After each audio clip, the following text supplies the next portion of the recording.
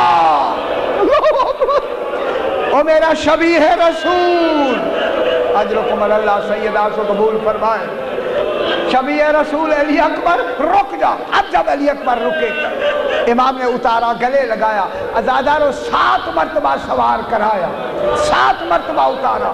آخر علی اکبر کہتے ہیں بابا بار بار کیوں اتارتے ہیں؟ فرمایا علی اکبر تیرا اندازہ تجھے تب ہوتا میں اکبر ہوتا تو حسین، اللہ اکبر اللہ اکبر، میں اکبر ہوتا تو حسین ہوتا، پھر پتہ لگتا کہ اکبر کیا ہے۔ جب علی اکبر جانے لگے تو بابا نے کہا علی اکبر اگر وقت ملے پلٹ پلٹ کر غریب بابا کو دیکھتے رہے۔ کتنے دن کا پیاسا ہے علی اکبر؟ 3 دن کا پیاسا، آیا میدان میں جنگ کی، کتنے ملائین کو فنار کیا۔ میں جملہ کہوں، ایک ملعون نے آ کے برچھی ماری اور انی توڑ کر کہا علی اکبر سنا ہے حسین صابر ہے؟ علی اکبر جیسے جوان بیٹے کے سینے سے برچھی کا پھل نکالے گا پتہ لگے گا حسین کتنا بڑا صابر ہے۔ جب یہ لگی برچھی تو علی اکبر نے زین چھوڑتے ہوئے ہر آدمی کہتا تھا مولا مدد کو آئے، علی اکبر نے یہ نہیں فرمایا، گرتے ہوئے کہا یا ابتا علیکہ منی السلام، ہائے بابا میرا آخری سلام، آخری سلام۔ جب علی اکبر نے آخری سلام کیا، علامہ فرماتے جب امام گئے نا قریب، کبھی ادھر ہو جاتے ہیں امام، کبھی ادھر ہو جاتے ہیں، کہا علی اکبر آواز دو بابا کو نظر نہیں آ رہا، میں قربان نہ ہو جاؤں۔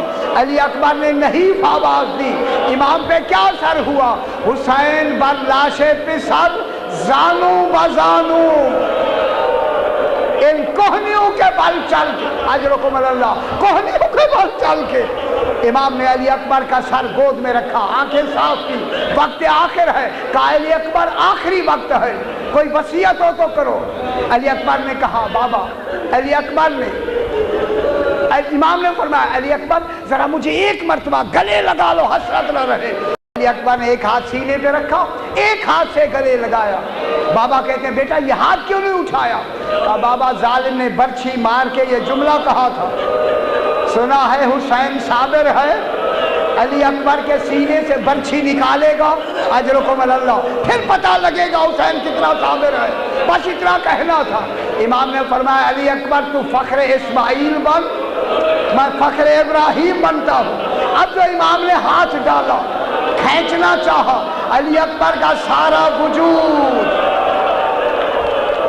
اللہ اکبر، اتنی گہری لگی ہوئی تھی برچھی، جب بلند ہوا نا علی اکبر نے کہا بابا آج ابراہیم و اسماعیل ہوتے دیکھتے کہ تو کتنا بڑا صابر ہے۔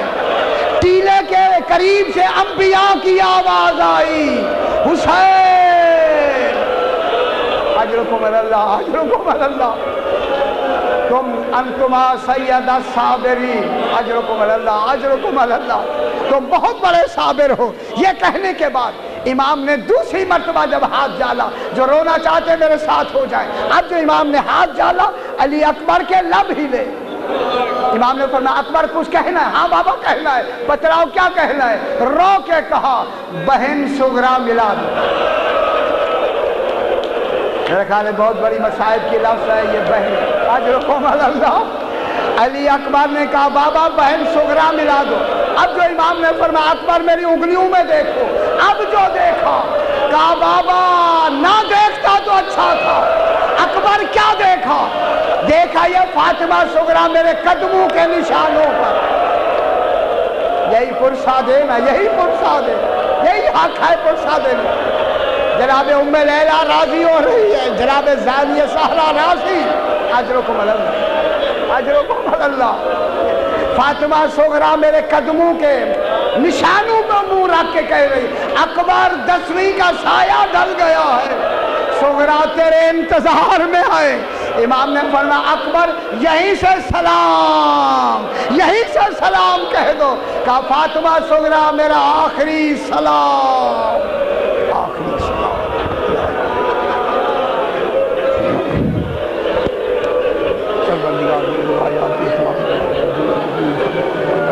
میں لے کے